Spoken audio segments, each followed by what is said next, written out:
everybody, and thanks for joining us. It's nice to see you. I'm Duncan Hood from the American Schooner Association and the Great Chesapeake Bay Schooner Race, and we are joined today by two very highly respected luminaries, if you will, in the sailing world. So we've got Nancy Richardson. Say hi, Nancy. And Hi. And Captain Daniel Moreland. Here he is. Welcome, welcome, everybody. Tonight, we have a chance to view what I think is probably one of the most influential movies that I really have practically ever seen. I saw this movie when I was traveling with my wife on a circuit around Fundy Bay. And we went up to Prince Edward Island and came back down, got to Chester, Nova Scotia, and it was raining. It was raining, and the local arts center was going to show this movie. And my host at the B&B said, "We're going to the movie." We went, and it was absolutely delightful. So I fell in love with the movie. I fell in love with Chester, and here I am back in Annapolis. So we're going to talk a little bit about Irving and Exie Johnson, and we're going to talk a little bit about not only their boat, but also about the Peking. It's a very large schooner that very large ship that we'll see in just a little while. And to get started with everybody, let me give you some ground rules. Currently, we've got our comments, I hope, turned on, and our Q&A. So, since you're joining us now, let's test that out. If you guys would just type in where you're dropping in from. I'll start off and I'll just simply type Annapolis, Maryland. And let's hope everything works out. Oh, there's somebody from San Francisco and West Vancouver and Alexandria and Maine. Now, Daniel, both you and Nancy should be able to see that if you hit your... Oh, Anna's on. Isn't that fun? Anna Johnson's on. Yeah, isn't that fun? Yeah. So it's great. There we go. My goodness. Well, we have had the largest registration turnout that we've ever had. There were 285 people registered, and thank you all for coming along. It means a lot to us as we put these things together and do it. Now, Captain Moreland and Nancy, we're going to talk just a little bit about the Johnsons. And Irving and Exie made a huge impact on our sailing world. And I wonder if we could start out, Nancy, if you could talk about, because you actually knew them, it's a lovely story, how you met them and came to know both of them. Take it away, Nancy. Hey, it started when I was first a Girl Scout, as a Brownie Girl Scout. And my mother bought a ticket to hear Irving talk about their fourth world voyage. This was in about 1948, I think. And I thought, okay, Mom, take me to the thing. But I was totally transfixed by the photographs that he showed and the places that they had sailed to and the people that they were with, etc. So I wanted to be a Mariner Girl Scout right then. I had to wait until high school, and our troop had sailed with Yankee. That was the Irving and Exie's, the name that they put on all their ships. Anyway, as a Mariner in 1958, we sailed on Yankee. That is my troop from New Jersey. But it was right after Irving and Exie sold Brigantine Yankee and transitioned to their ketch that they sailed Europe and other interesting places. Absolutely. But I followed Irving and Exie and their sailing opportunities and got to know them through Mariner, Girl Scouts, and others. And Irving sometimes came to New York to go to the New York Yacht Club or to the Explorers Club. And I worked at Girl Scout National Headquarters. And so he'd bring me along. That's a great story.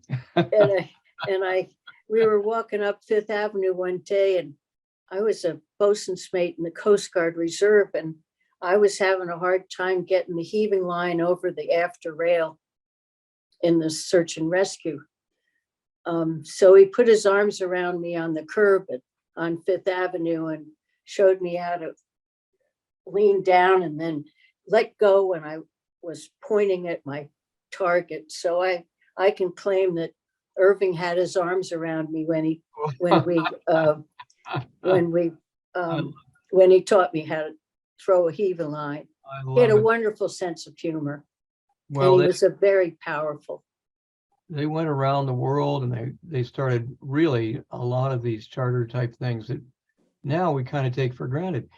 And Captain Moreland, can you talk a little bit about the legacy they may have left for us?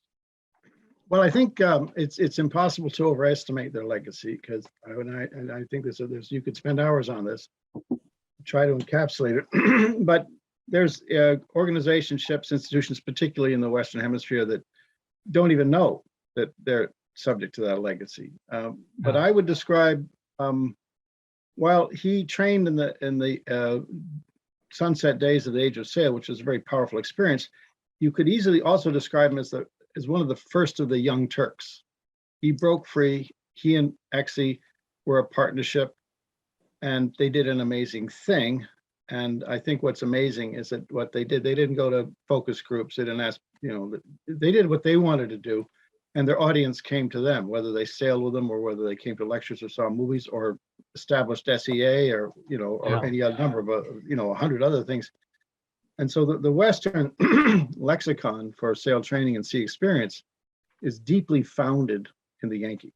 Now, even if they don't know it, it's deeply founded in the Yankee. So the legacy, it's sort of like the Beatles legacy. People say, oh, I wasn't influenced by the Beatles. Oh, you wouldn't even be a group without the Beatles. You don't have any idea, so, and likewise. So it sort of it's beyond consciousness. So what they did and what is so intriguing is we hang it on things, 7 around the world voyages, great seamen, this and that. No, passion for life. They were dedicated to their life, and that is extremely attractive. And we all want that. Everyone wants to have that passion and that certainty in what you do, and that is compellingly attractive. But and that's what they did for their entire lives, individually and collectively and together and apart, and that is a very powerful thing. It included, components of being a master pretty much in all his crafts. Yes, he was a great seaman. Yeah, you have to be to do that crap. Come on, you can't just, that's not a play.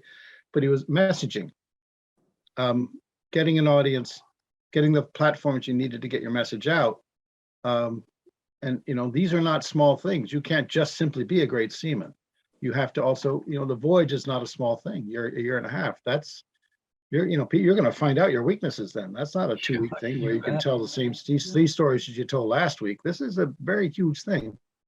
And and I would expand on those kind of themes to go on at length. But I think that we need to remind the next generation of how significant they were. But us growing up, that there was a passion for them. Everyone knew them. Everyone heard of them. People who didn't sail heard about the Johnsons and their world voyages, and they attached enigmatic value to it, and beyond their ability to explain it, which is fine. That's beautiful. I think so. I mean, you can go on at great length, but he and they together, pursued those things that would allow them to accomplish this. It wasn't dumb luck. Irving particularly set out to become an accomplished mariner, and Exie is no slouch. She's often, she was the one that held. No, she was a crackerjack mariner too. She was very often the only watch officer that wasn't seasick or poisoned by fish, and she held it together. But she did milk and cooking. No. Exie she had a lot of iron in her soul, and she was a crackerjack mariner. Excellent point. But they were a team, and Nancy, don't think they were. I see you nodding, Nancy. Absolutely. also yeah, part of yeah. their legacy, and I'm sorry, I don't know how to do this any other that's way. This is my card for the Topsail Youth Program. The twin brigantines are named Irving Johnson and Exie Johnson. And I got to ask Exie if we could name the ships here at the Oh, LA is that right? Maritime Institute after them.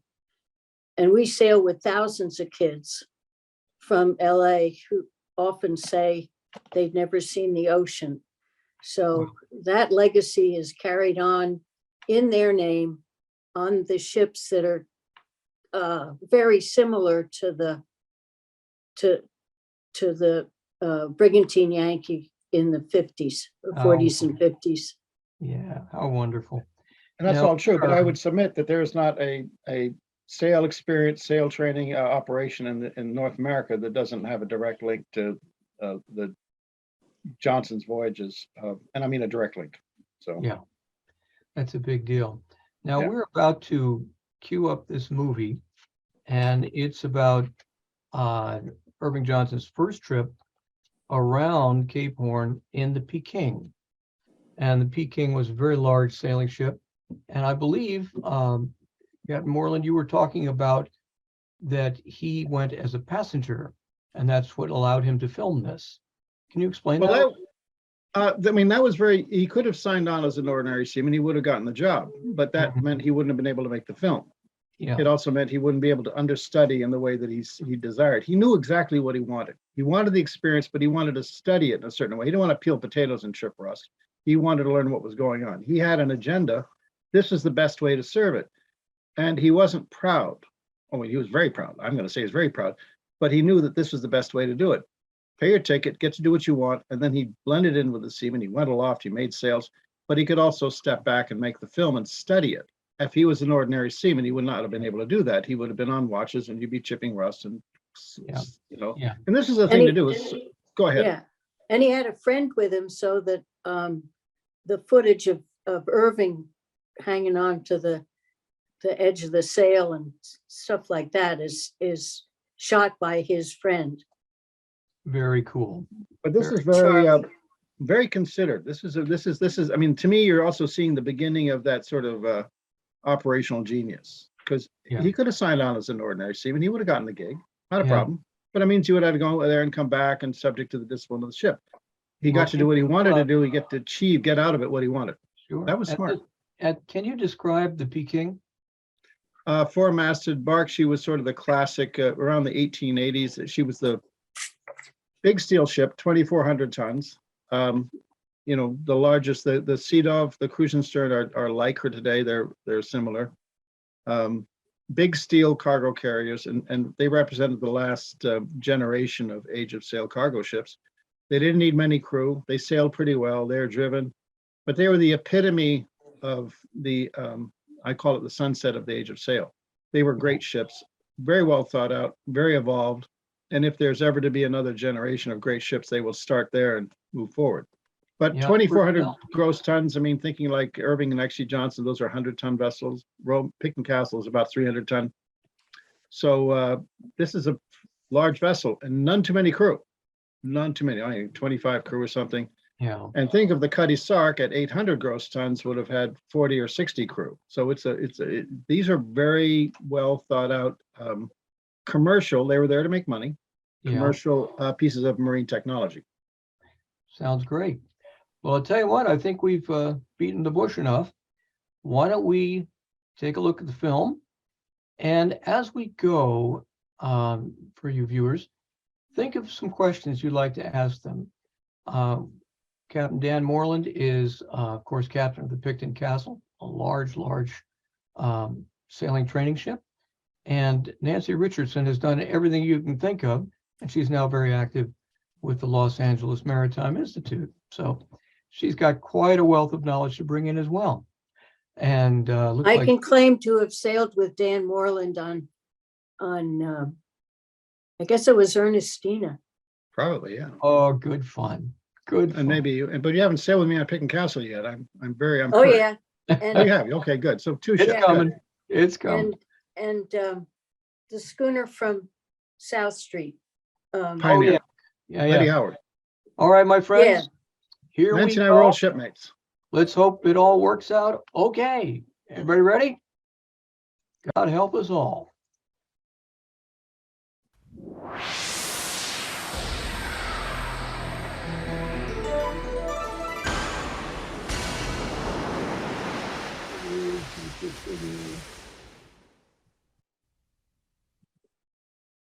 Go. Can you hear okay?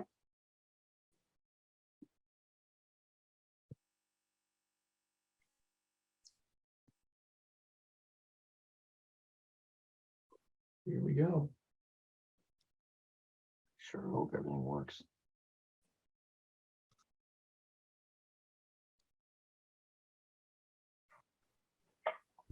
I grew up on the farm in Hadley, Massachusetts, and here in the attics we found these old bicycles. This is a bone shaker before they discovered the chain and the sprocket and so forth.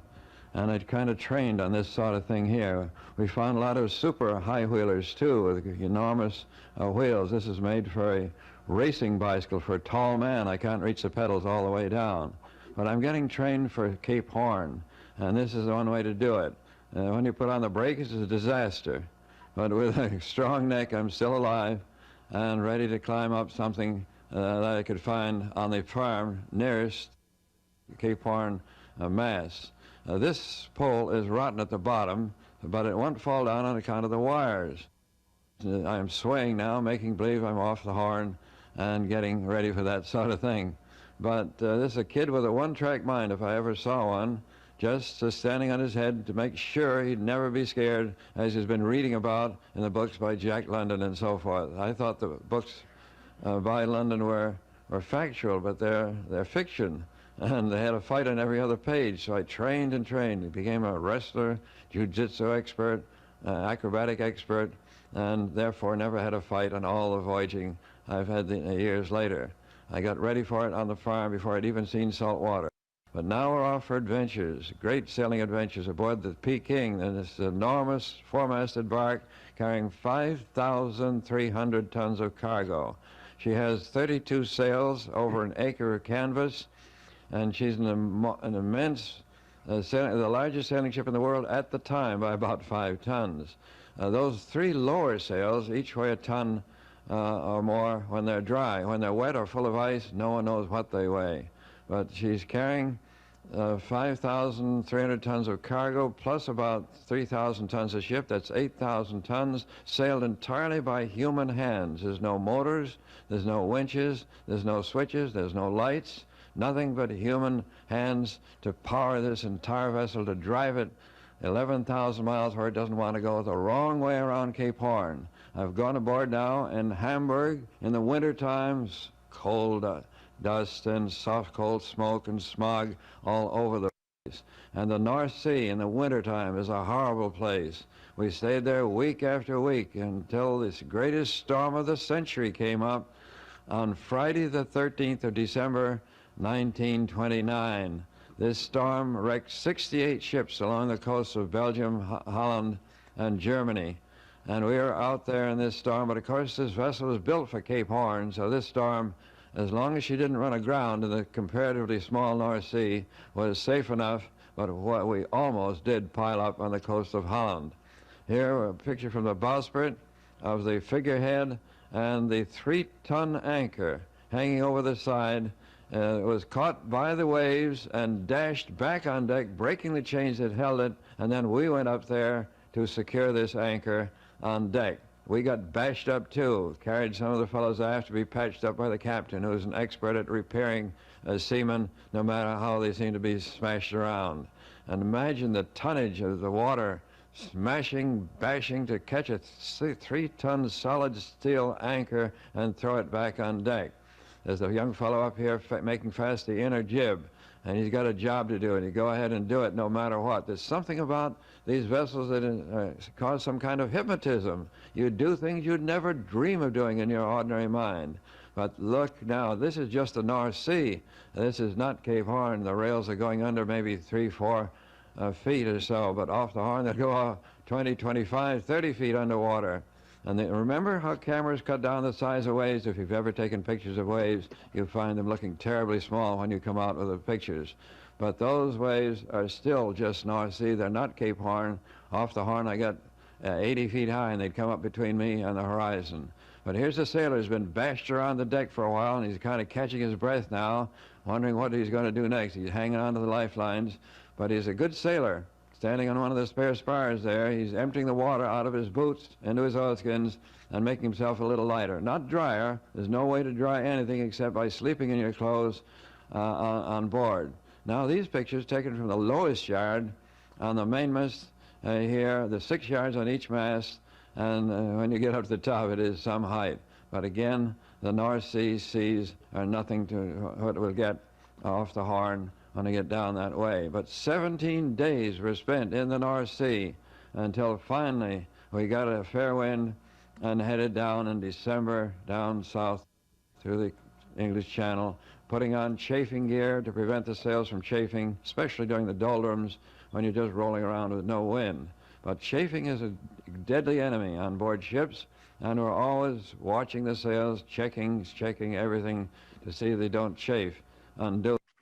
But here the skipper is heaving the lead. You drop the lead from the end of the bowsprit, 56 pounds of lead, and it's armed with grease to make sure to bring up a sample of the bottom. And here they're learning the lines, 350 different lines we had to learn the German names of, and they don't even know them in English. And boy, you better learn them, because if you don't, you either smash something or kill somebody, and they take a dim view of either one.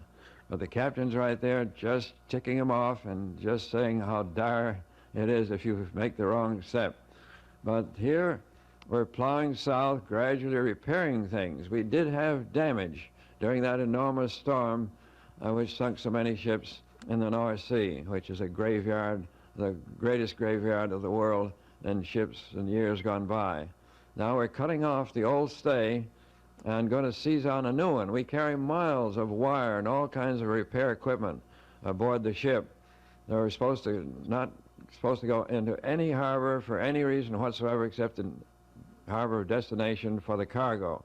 These vessels are self-sufficient for months on end with food, water, supplies, repair equipment, and down on the bowsprit they're smearing the wire, bare steel, with white lead and tallow before parceling and serving, therefore preserving the steel for years to come. Here they're bringing the 3-ton anchor back on deck, where it is securely bolted for the voyage around the Horn, and they don't get it out unless they happen to get too close to land. Here's the skipper heaving up on a corner of the 3-ton anchor, and he can move it too. He's 240 pounds of muscle, and what a man on his 56th voyage around Cape Horn, more than any man I ever heard of. But he is a super seaman, and I said there's nothing I could do better than follow his lead in how he survived that many times around the Horn. Here they're having lifeboat drill, which they had once during the voyage, and it seemed to be sufficient, because generally you can't get lifeboats over anyway unless it's fairly smooth. In rough seas, forget it. And they're very handy in moderate conditions, but not in very heavy seas. Skipper lending a hand here now. Nobody takes a chance with his discipline, no matter what. The rope's in the mate's hand now. Somebody made a mistake in one of the lines, so they're all getting the training. And what he does is name some line there, and they rush out to grab a hold of the line he's named, and then he names another one, and they rush out to get a hold of that. Of course, after a while, he's kind of tired, so then he names something way up the rigging, and by the time they get down again, he can rush after them. He's rested, and he can rush after them again. There, the first shall be last, a fellow capsized in the slippery deck.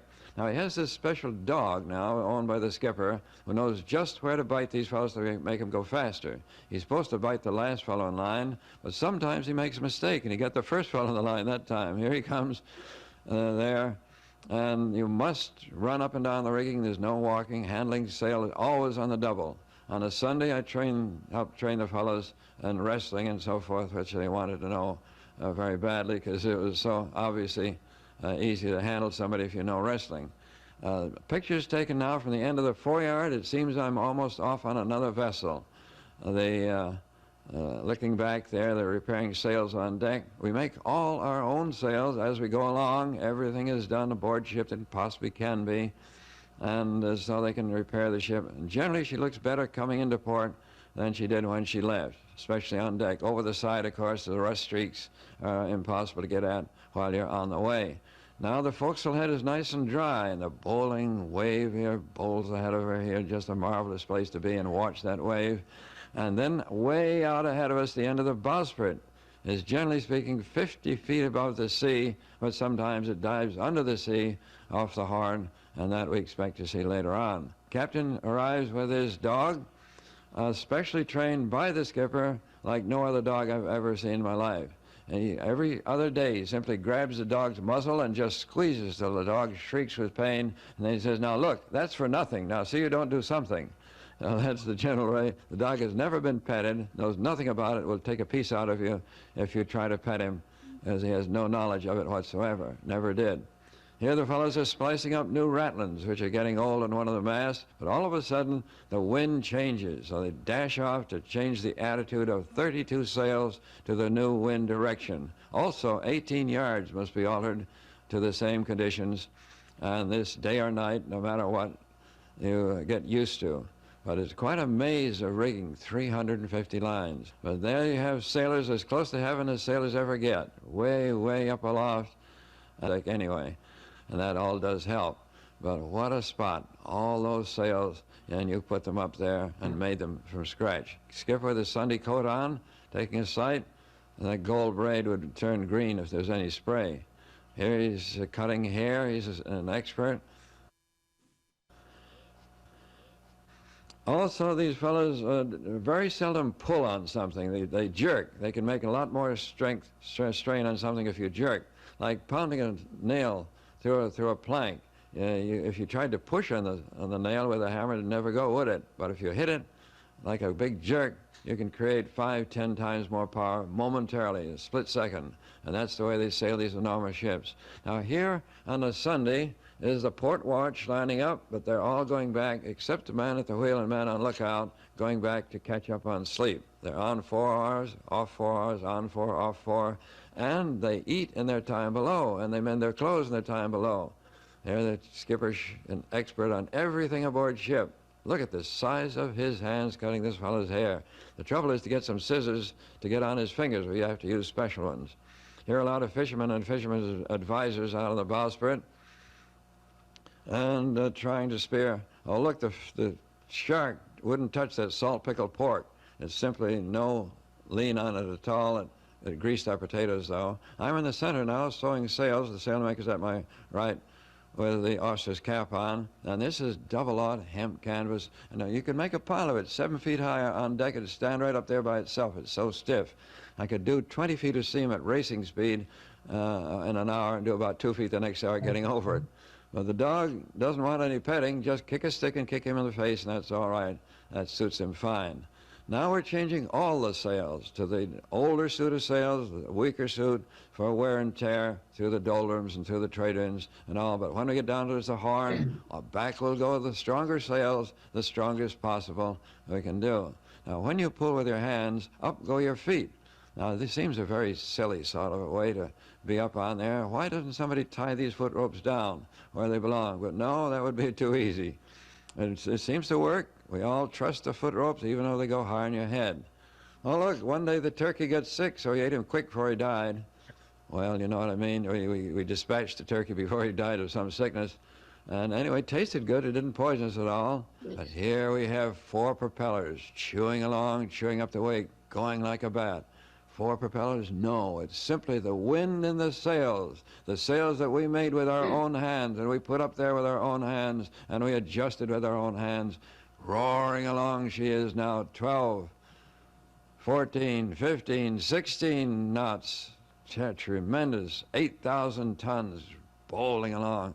This is what we love. We just created it. We feel like Superman. We made all this happen.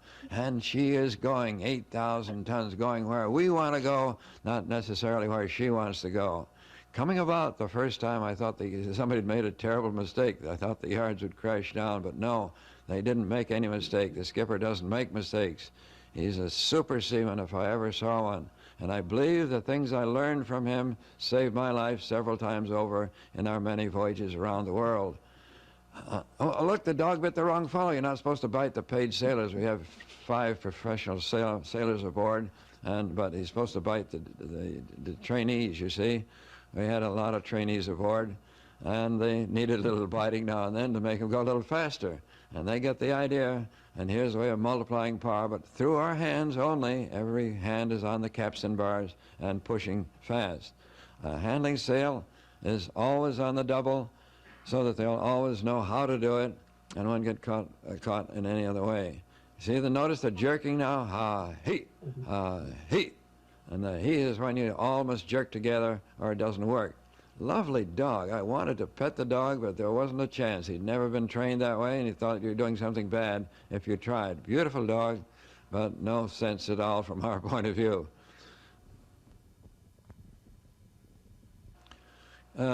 Charlie at the left there, a special pal of mine, he's tearing down the rigging, and of course when you do that you become kind of a mess. Now he is positive that I wouldn't waste any film on this kind of a business, but he was a little mistaken, and he had trouble when he showed this picture to a Sunday school later on. Now these sails are becoming bleached and just beautifully white, bleached and cleaned by the rain, and there's no pollution out here whatsoever. But you should see the safety regulations they have on this ship. You know, they never heard the word. Safety, what's that? Take care of yourself in every case and you'll be all right. And that's what they teach. Now looking down, look at these sails on one mast. Down, down, down, down. We got sails down, down. And finally you can barely see the ship way down there. Sails, they are what make it go, what we make, and our connection with the elements are through those sails. And I have a few extra pictures of them, but I'm not ashamed of it. The sails are everything. They're our connection. But the fellow on top is simply stacking the other fellow down in a line. Neither one of them is fastened, you see. And so why should you be? Just pay attention and get a hold of something. And it'd be silly to let go, wouldn't it? And as I said, there's no safety regulations whatsoever. One time I was lecturing in a place where they had a bell, and the bell went off at exactly the right time for this fellow who just rang it there next to the wheel. Sunsets and sunrises look the same at sea, and not very exciting without color film. But this was before the days of color film entirely, over 50 years ago. The fellows are using leather boots now. I had rubber boots, but they're much more clammy than leather boots. And I hadn't even heard about it when I went on the ship. 8 bells in the forecastle, and this is in a work day, one of the weekdays, so the mates come down from the midships to give each man a job. One or two men go to the wheel, generally one man, and men on lookout, 5 or 6 go to the sailmaker, 8 or 10 go to the blacksmith. Now there's a lot of blacksmith work, there's a lot of metal on here, gets worn, gets broken by the seas or storms, and so there's a lot of work. 100 feet long, this brand new foresail we're building here. We've built the pieces down below and put it together on deck where there's 100 feet of clear space. But otherwise there's nothing like that below with the cargo in there. We had general cargo, manufactured goods going to Chile. But they're sorting spuds there, and now they're bringing hundreds of pounds of seaweed from the open sea on board the ship, looking for parasites. They found over 50 kinds of parasites, put them in formaldehyde, and the captain is hoping that someday he'll find a new kind of fish or parasite that will be named for him. If you ever hear of a Jus fish, Captain Jus, J-U-R-S, you know that he's found something on one of these voyages. We're signaling a steamship returning from near Cape Horn, the Strait of Magellan. They had a shipwreck, and they're bringing back the survivors. The Strait of Magellan is some 250 miles north of Cape Horn, and is a strait not nearly big enough for these big sailing ships. Here's a 13-foot jellyfish, the biggest I've ever seen. I suppose you might be killed if you dived into it. I didn't want to try. But the doldrums are something that are quite easy to describe. There they are, like a painted ship upon a painted ocean. Of course, that's a famous quotation. And that's where we're sitting right now. We're sitting there. Oh, it rained last night, so they caught fresh water on the deck for washing clothes. You're not allowed to use it out of the tanks. There's not enough to go washing clothes that way, so you catch it yourself. But we're sitting here day after day. Luckily, instead of being there 2.5 weeks, we did it in 2.5 days because we'd lost 17 days in the North Sea and we're lucky to get through here in a hurry. It's a very quiet sort of a place. We're barely moving, but we are moving some instead of sitting solid now. And there's that super seaman, the captain, on the bowsprit, about to spear a fish. And you know how the light rays bend when you look down in water? And you have to throw the spear where the fish doesn't look like it's there at all, but he's been doing it for years. I just couldn't seem to catch a fish this way, and he did it nearly every time. But he has been at it for ages. We'll have that to eat about 20 minutes from now, fairly fresh, I'm sure, and it'll taste good. But now they've just sewn the chip log over the stern. There's a gadget on the end of the line which doesn't slip through the water, and it unwinds the line from the reel. And when the first knot of the line runs out, the mate will holler, turn. The boy with the hourglass turns, and in 14 seconds, when that sand runs through, he'll holler, stop. The mate stops the line, and having counted the number of knots that ran over the stern during that 14 seconds, and that'll be the speed of the ship in knots or nautical miles per hour. I'm at the wheel now, there's another boy standing by. The worst thing you can do when you're at the wheel is get her aback, get the sails, the wind on the wrong side of the sails. It takes the whole gang about half, three-quarters of an hour to get her straightened out. It's really a mess, and everything is all going the wrong way. But now, again, we're tearing along. This is what we dream about, repairing cargo gear up there. In the center of the picture now is a light tower in which is an elevator. So when the stormy seas come over the forecastle head, you got to put the side lights on this elevator down below, put it up inside the light tower, and the light shines out through some very heavy glass in the sides and forward. Those are the side lights, the red to port, green to starboard, found a ship. Now I'm going down the stay from the top of the foretopmast to the end of the bowsprit, some 17 stories down. And of course, you're not supposed to use your legs for gripping the stay. If you do, you'll wear out a brand new pair of dungarees in one trip down. Simply hand over hand up, hand over hand down, and no sliding. That's only done in Hollywood when they get something special on their hands. No sliding. That is absolutely not only frowned upon, you just can't do it with any skin left. Now, I read about a fellow, again, I didn't know whether it was a truthful book or just a novel of some sort. And a fellow came down the edge of sail, so I gave it a try. Another fellow got pictures of me, and I found I could do it, even though I had to hold the fingers straight and thumb straight and pinch the canvas between the ends of my fingers and thumb, a most insecure feeling, but it did work. And when he showed these pictures, the captain back in Hamburg, he said, that was not done. I don't know how I figured he got the pictures, but it wouldn't have been done if he'd seen it, that's for sure. But I tried these things I found in books, and many things worked. We're getting down towards the Horn now. Things are getting a little rough. If he drops that food, he won't get any more, so he has to watch it very carefully.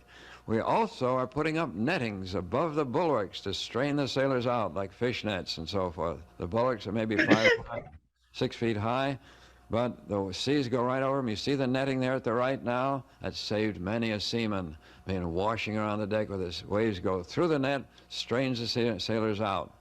Here they're filling the fresh water tank in preparation for Cape Horn, because some of those days you can't get buckets of water. You'd think they'd put a pipe from the pump right into the tank, but no, that would be too simple, I guess. We're off the Horn now. We're here in a fog and practically no wind. Now, this happens much more often than you think, no wind. But fog, just occasionally, and they always send the dumbest fellow on the watch up here to crank the foghorn. It's not so loud enough to be heard at the stern of the ship, sort of a wee, wee, wee, wee, wee, wee, sort of a thing, but you got to keep it going according to law. I'm disgusted with the weather. I came all these thousands of miles to get a big storm off Cape Horn, and here they're repairing cargo gear on the deck with no wind at all. It is just sitting here, and the sails hardly fill. We're being drifted back by the current. They're going the wrong way. We're trying to go the wrong way around the Horn. Of course, east to west is noted as the wrong way. And I'm disgusted. But I took a precaution of going to Ireland. Look at this, not a ripple on the water, not a ripple. I went to Ireland before going on this trip to the Giant's Causeway, where they got a wishing seat and a wishing spring. I drank from the spring, I sat on the seat. I wish for some A1 first-class storms off Cape Horn, and look what I get. For a week or 10 days, nothing more than a couple of mile-an-hour breeze, flat calm here. and even though I'd made all these wishes in Northern Ireland. But finally it came. It had to eventually, and came up with a big blast, sent us scurrying to the sails. There's 40 men furling one sail, the foresail here, and they're not up there playing tiddlywinks. There's 20 men out on the starboard side with body and soul lashings on, and 20 more men out on the port side, body and soul lashings on, because the buttons are not strong enough to hold your oilskins against the storm. Winds getting up over 100 miles an hour later on.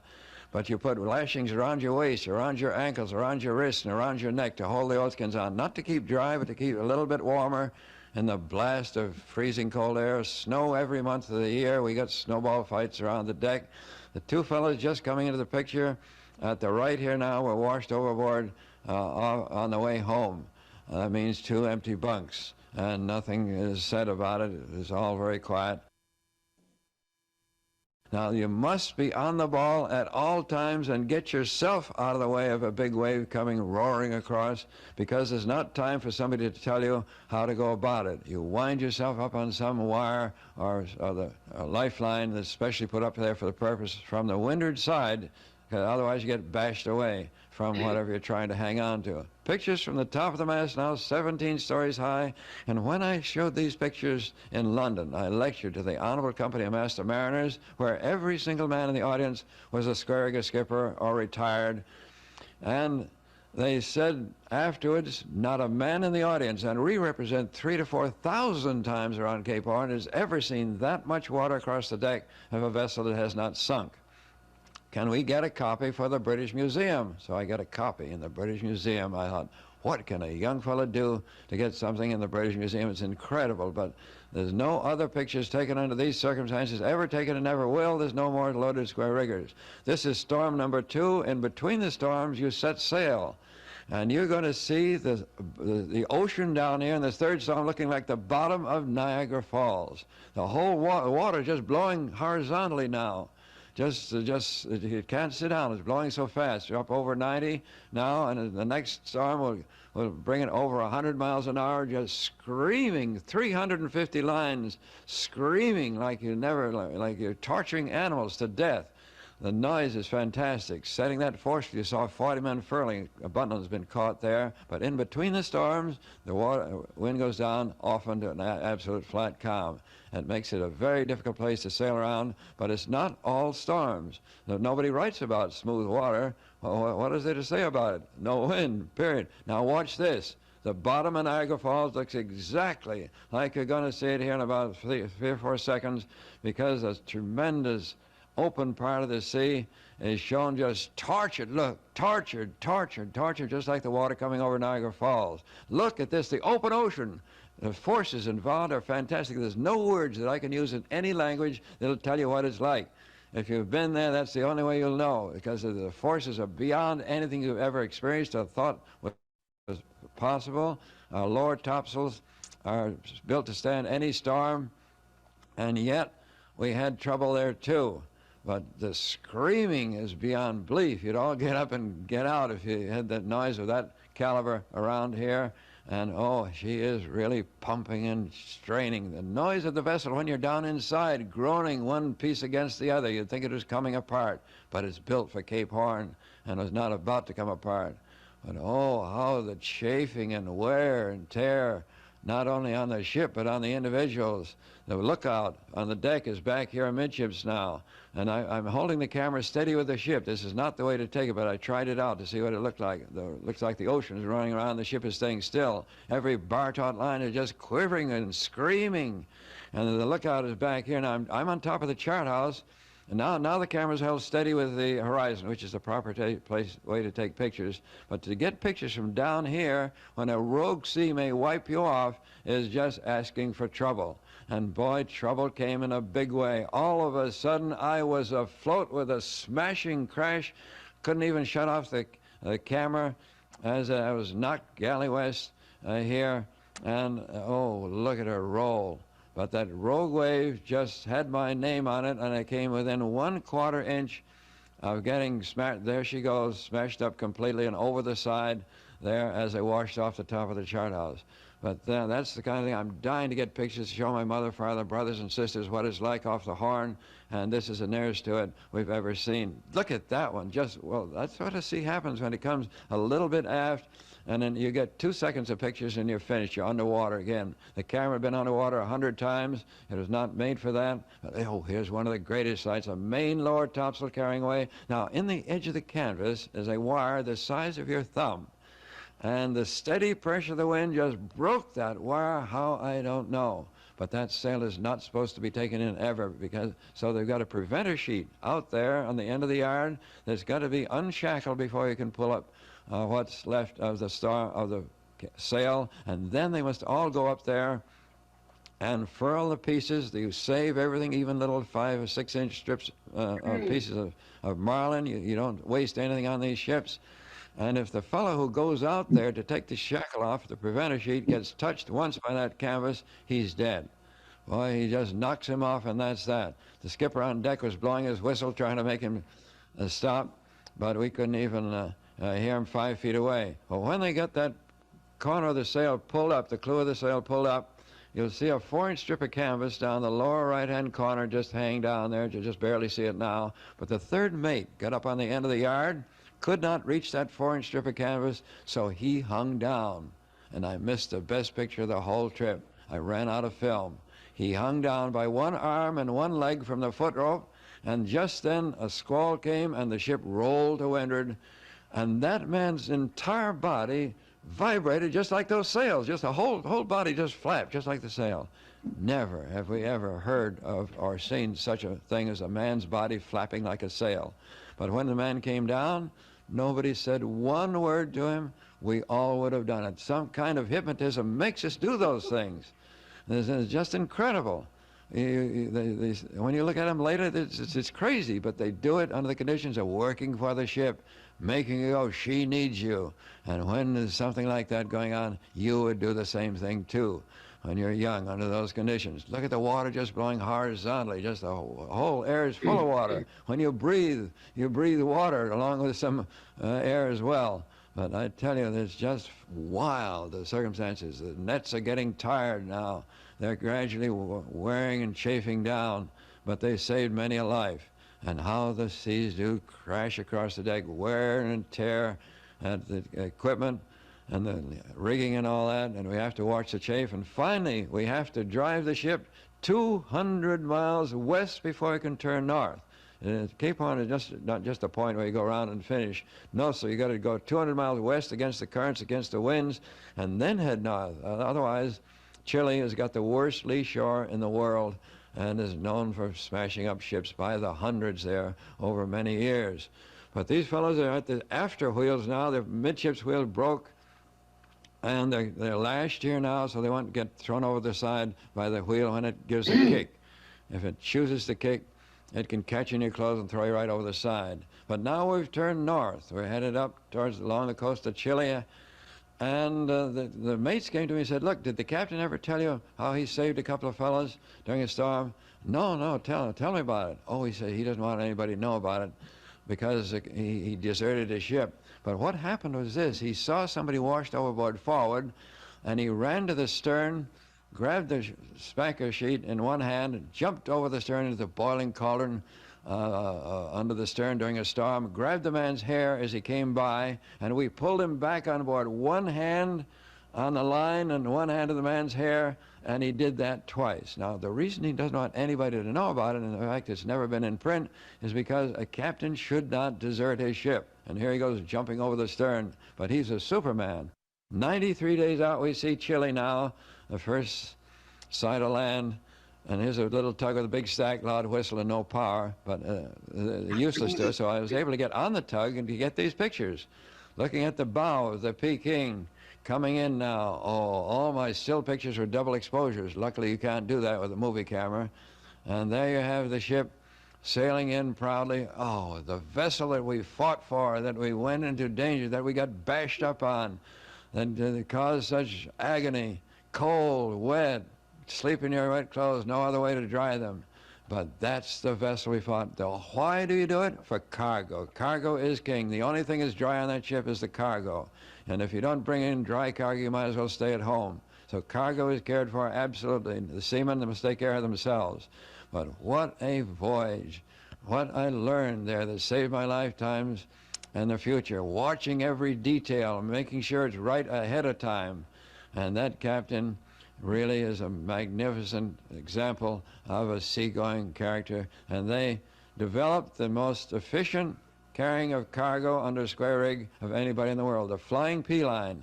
All the ships named with a P for the first letter, and they were in what's called the nitrate trade from Chile to Hamburg, backwards and forwards, and the skipper done it 56 times. Now for the last time they're putting in a harbor furl here, and I was disgusted. There's no tug in the port that could pull us up the harbor. The captain had to beat the ship up just as if it was a private yacht.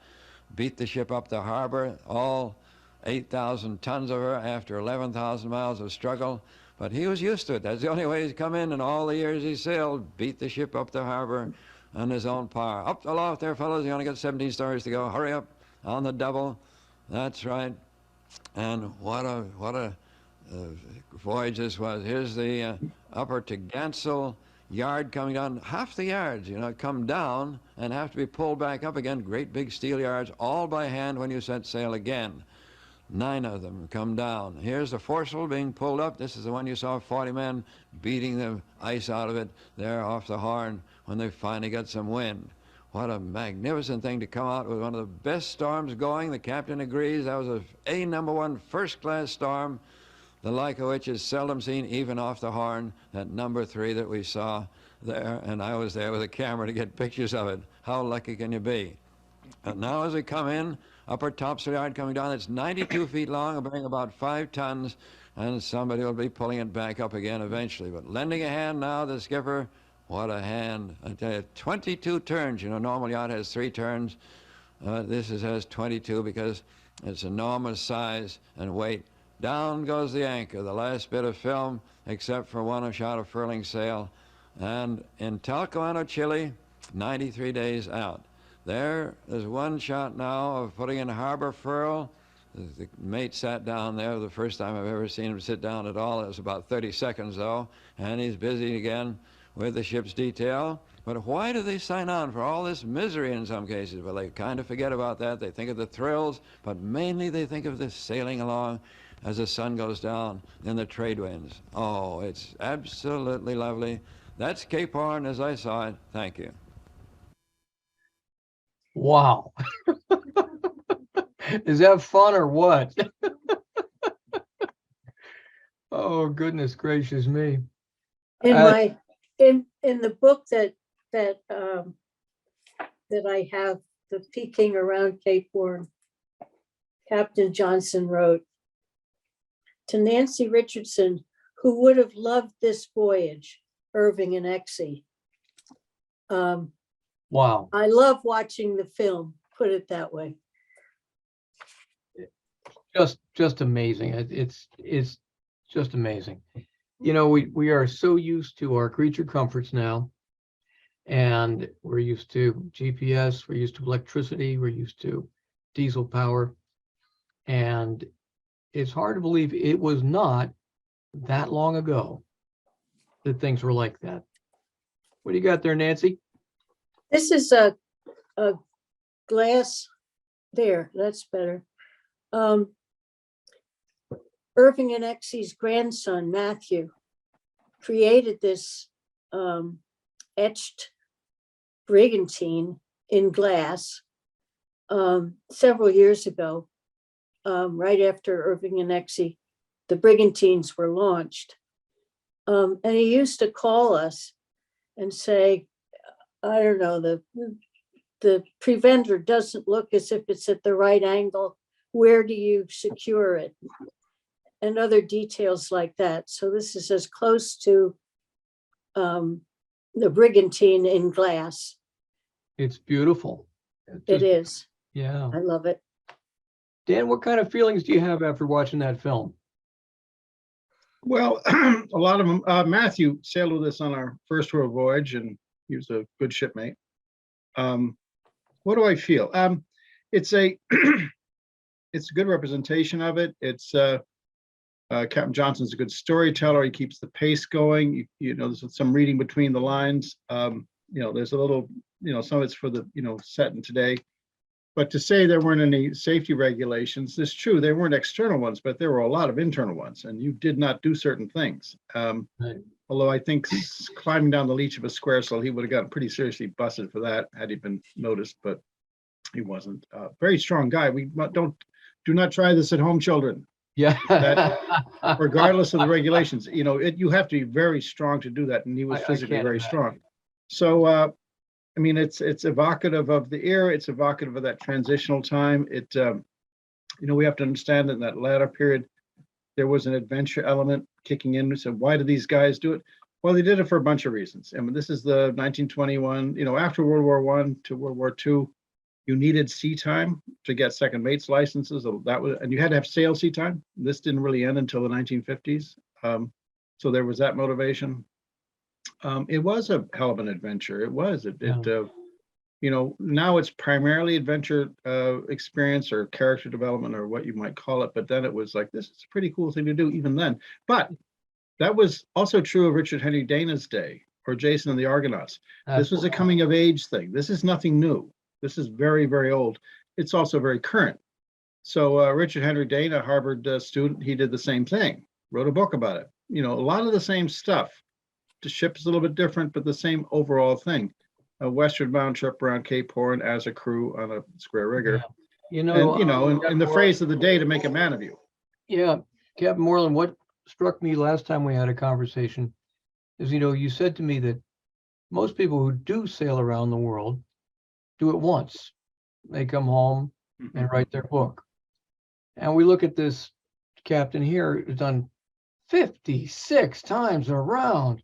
Holy tamale. And you yourself have been around the world how many times? 8 Yeah. times. Well, this was a skipper was 56 times as a commercial captain around Cape Horn.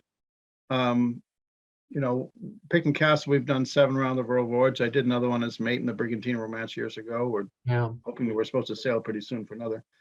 But I'm a flying fish sailor. We got this nice bypass called Panama Canal, and you don't see me anywhere near Cape Horn. When you see palm trees on Cape Horn, you'll see me coming close, but not I like it. So, but All it was a rite of passage for a mariner in Yeah. that era, and you sort of earned your bone, so to speak.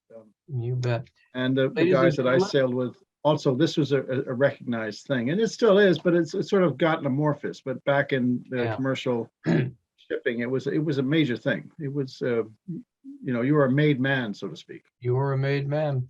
Yeah. Ladies and gentlemen, we do have the Q&A boxes ready. And I think this is probably a pretty good time to poke in there. If you do have any questions, feel free to ask them. And we will put them forward to Captain Moreland and Nancy Richardson. And let's see what we got here. These are people, guys, get over here. All these questions are where you live. Oh, well, what do you do? Hey, Ravita Soni asks, why were they going around the Cape when the Panama Canal was open for more than a decade at that time? Easy to answer. Prevailing winds. You know, to go through first of all, if you're going from Hamburg, Germany, it wouldn't be a lot shorter to go through the Panama Canal. The eastern side of the Panama Canal, very easy to sail into. Western side, very difficult to sail out of. You could be weeks. It's all doldrums for 1,000 miles. Mm-hmm. So from a sailing and passage making point of view, if you did not have an auxiliary engine, going from Germany to the west coast of Chile, the only way is by Cape Horn. It wouldn't make any sense to go through Panama. Yeah. I have here, Johnson mentions a midship wheel and a stern wheel. Is this a typical configuration? How did Yes. this work? 2 steering wheels connected to 1 rudder. Well, they weren't connected at the same time. This is a common affair. A lot of ships actually still have it. The Eagle still has it. And it was the midships wheel was connected by chain and cable to the quadrant back aft. And the after wheel is connected to a worm screw, and the cable would break from time to time. And then you'd have to run back fairly quickly and put in the keys, very large steel keys to connect the stern wheel. But this is actually very normal. Christian Roddick, Denmark, Sondet, Gorsfalk, and Eagle still have this system. Yeah, yeah, very interesting. Oh, here's a nice one. Jennifer Adrian wants to know, did the dog survive? I love that. That's great, guys. I would wonder if the sailors survived World War II, but that's another Oh, question. my God.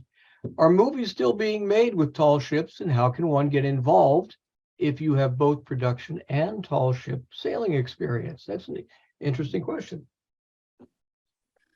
Well, I can answer a little bit. We've done a number of films, a number of TV shows. I'd probably check with Tall Ships America and or Sail Training International, depending on, I'd review the ships but are there major productions going on tall ships? Rarely, Yeah, from time to time, rarely. We did a Mark Burnett show. We've done a couple of films, some TV shows, but they don't, you couldn't make a living off it. They just happen from time to time. yeah. How many Yeah. Captain Rons can you make? I mean, really. How Nancy, many which? That was a good show. great show. I love that show. Yeah. We've had a few scenes and a few bits on the brigantines with Lammy, and partly because we're so close to Hollywood. Sure. Yeah, yeah, yeah. I imagine so. We get scouted a lot. We were scouted for master and commander said this is the wrong ship. We were scouted for Pirates of the Caribbean, and after several lobster dinners, I told them this is not the ship for you. But for the right ship, for the right movie, we're a good ship. But our ship kicks in maybe, you can kind of squeeze an 1850 if you're trying to be authentic. Most art departments are actually pretty good. But we're Yeah. a latter day. Peking Castle's a mini P liner. She's a small Mhm. P liner. That's her look, so. Yeah. But we don't fit every era. And we would not have been suitable for Master and Commander or Pirates of the Caribbean. Absolutely. Well, that's very cool. Ladies and gentlemen, we can put in some more questions if you like. And having said that, when you watch this film, Nancy Richardson, what feelings do you have watching this, having known the man himself and Exie as well? Well, it's not the first time I've seen it, and I love it every time.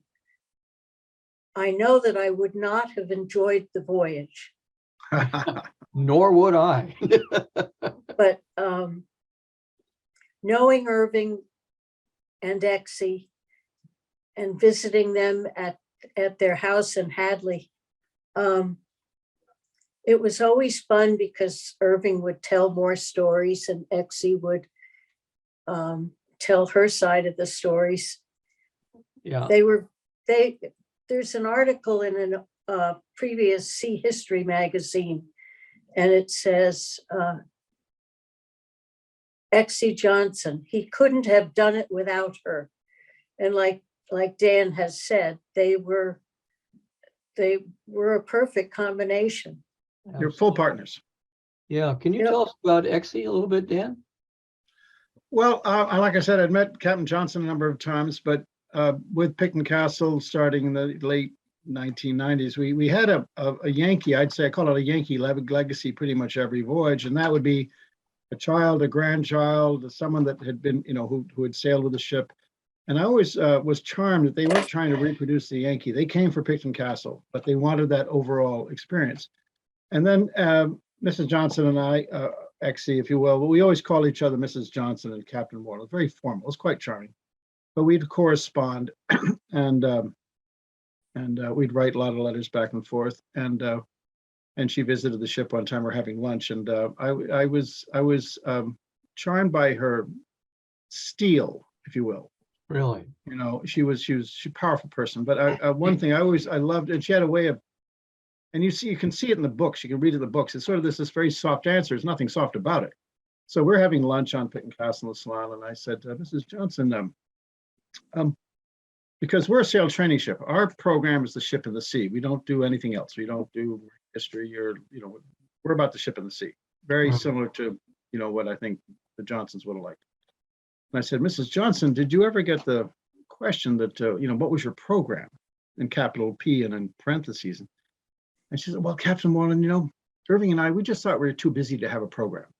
And I thought, yeah, we kind of feel the same way, yeah. Yeah. Well, of course, it's a baloney. They have a program. It's the ship and the sea and the islands. They course. totally had a program. They had an in-depth, rich program that was saturated. But I love that answer, and I've quoted them many times. Oh, we're too busy to have a program. Right. Uh-huh. And you can sort of feel the sting as you walk away from that question. I know I'm very impressive. But you have to remember, they were of a certain era. It was sort of in the 50s when they sort of wound up the Yankees, the brigantine. It was sort of the convention that the guy was the macho guy and the woman was the homemaker. And yeah, I mean, Irving was a strong guy, but so was Exie. And Irving was softer than portrayed, and Exie was stronger than portrayed back then, in my view. That's my opinion. Yeah. But there was no slouch. When everyone else was sick with fish poisoning, Exie and the cook were steering the ship in a gale of wind. And God bless him. Yeah, that's no small stuff. Right. Yeah, go ahead. I recently had to give a speech, and I got to say something like, I got to sail, or over my lifetime so far, I've gotten to sail over 100 tall ships. But I like to say we can count ships, but the ships that count are leadership, stewardship, friendship, and teamship. The ships add a qualitative essence to success, to getting to a safe harbor in life. So I say to everyone, let's make ships happen. Nancy, that was absolutely beautiful. Thank you so much. My friends, I think it's about time to wrap it up. If you can believe that, how quickly it went. And I have to say, it was a real pleasure to be speaking with both of you. It was a real pleasure to have you moderate with me. Thank you so much. Everyone, this particular session and other sessions are available on our websites. You'll see those addresses a little bit later on as we go. And so if you missed something, there's a good chance that you're going to be able to get over there and see it. Having said that, let's get that over with. Having said that, thank you very much. And we will finish off with our closing trailer. And Captain Moreland, thank you so much. My pleasure. Thank you. Richardson, fair winds to you. We will Thank be you. in touch. I really appreciate the time you spent with me. Thanks for everybody. asking. Oh, absolutely. We'll see you Come soon. sail with us. Oh, lovely. I love it. Here we go.